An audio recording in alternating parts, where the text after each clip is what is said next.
folks, welcome back to our channel. Thank you for joining me for another card comparison video. Today we're looking at two Marseille tarot decks. The one on the left is really quite a treat. The Tarot de Marseille par Polka is a deck that I've wanted for, it's been on the top of my wish list for quite some time now. So I finally decided to pull the plug. The only way I've been able to find this is actually on eBay, direct from the creator of the deck, or Amazon France has it, but I've never seen it pop up anywhere else to be able to ship over here where I'm at in Canada. And here, this is the CBD tarot redone by Yoav Ben-Dov. And yeah, so the reason why I'm showing these side by side is because the CBD is a very traditional deck. So this is, you know, the Nicholas Conver deck, originally, yeah, says it all here on the card. Originally from 1760 and was restored and adapted by Yoav Ben-Dov in 2010. But the reason why I'm picking this one is because I wanted to do a side-by-side comparison of a Marseille deck, a standard, traditional, lovely Marseille pack versus what we see here on the left. So I'm not really, I mean, this box is pretty banged up, but here, yeah, so this box as well, it's just a standard little tuck box. And it has the name on the side. There we go. Yeah, nothing too particularly fancy. And the little guidebook that it comes with, I'm just going to show for the par Polka deck. One half of it is in English, and the other half of it is in French. So that's nice that there's a little bit there. It talks about a couple of spreads. It talks about a couple of meanings for each of the cards. Some of them are pretty hilarious. We can talk about that a little bit later. But no substantial book for this, just the little white book. So, without any further ado, I'm going to get started on this. The deck thickness, I guess I'll show at the end, or maybe I can do that now. That's just the blank card. So, another reason why I wanted to compare these two is because they're very similar in size. So, they're both kind of the long skinny decks. And you can kind of get a sense of just how much thicker the cardstock is on the CBD tarot versus the par Polka deck. But that being said, this is really lovely cardstock as well. A little on the thinner side, I would say, but it's definitely still durable. Riffle shuffles really well. I've only had this deck for about 36 hours now, and I opened it last night, did a few readings, and for many reasons I was blown away. But let's get started. I'm not going to talk through this, so if you just want to see a flip through comparison, keep watching, and then I'll pop back in at the end with some of my thoughts.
more so going to be, from here on out, a talk and a bit of a discussion on the Purple card deck. I don't have a whole lot to say about this guy.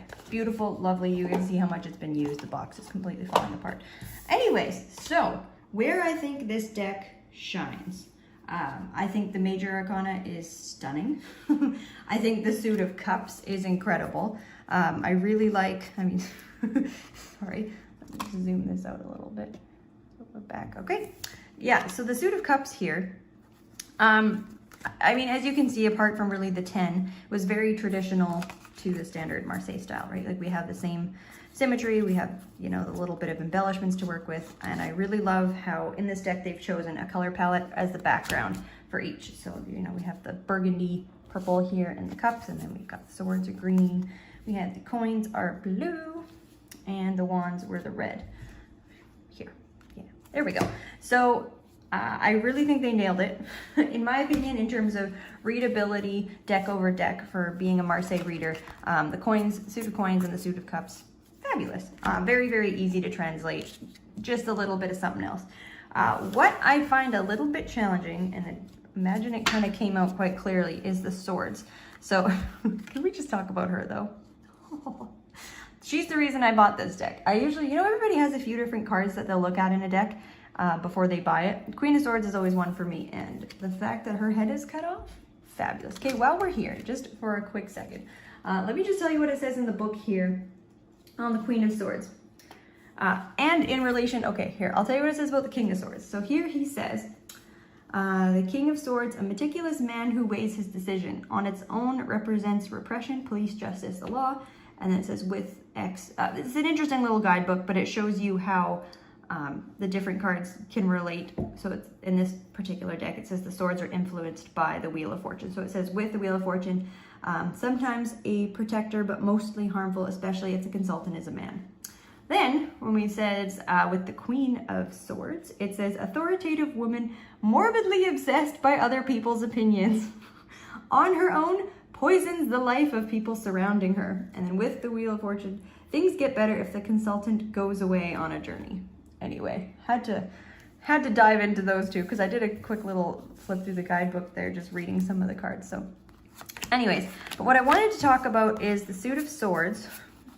How, of course, we don't actually have all of the swords being represented in all of the minors here, and all the pip cards. We got 1, we've got 2, 3, we're back to 1 sword. 4, we've got 4 swords, excellent. 5, we're back to 1 sword again. So there's our 3 and our 5. Then we have 6, which is back to 2. Where is my 2? Here's how I wanted to show this, because it... There we go. Let's just move everything out of the way here. So, yeah, as you can see here, this is 3, and this is 5, this is 2, and this is 4. So if you're very used to just looking at an image and being able to see the number of the suit that you're working with, which is a big part of working with a pip deck, you got to look twice at this one. And the little numbers are there, so you absolutely can just take a peek over at the number, but it's not as immediately obvious. And then so here we have 7, took a bit of a turn.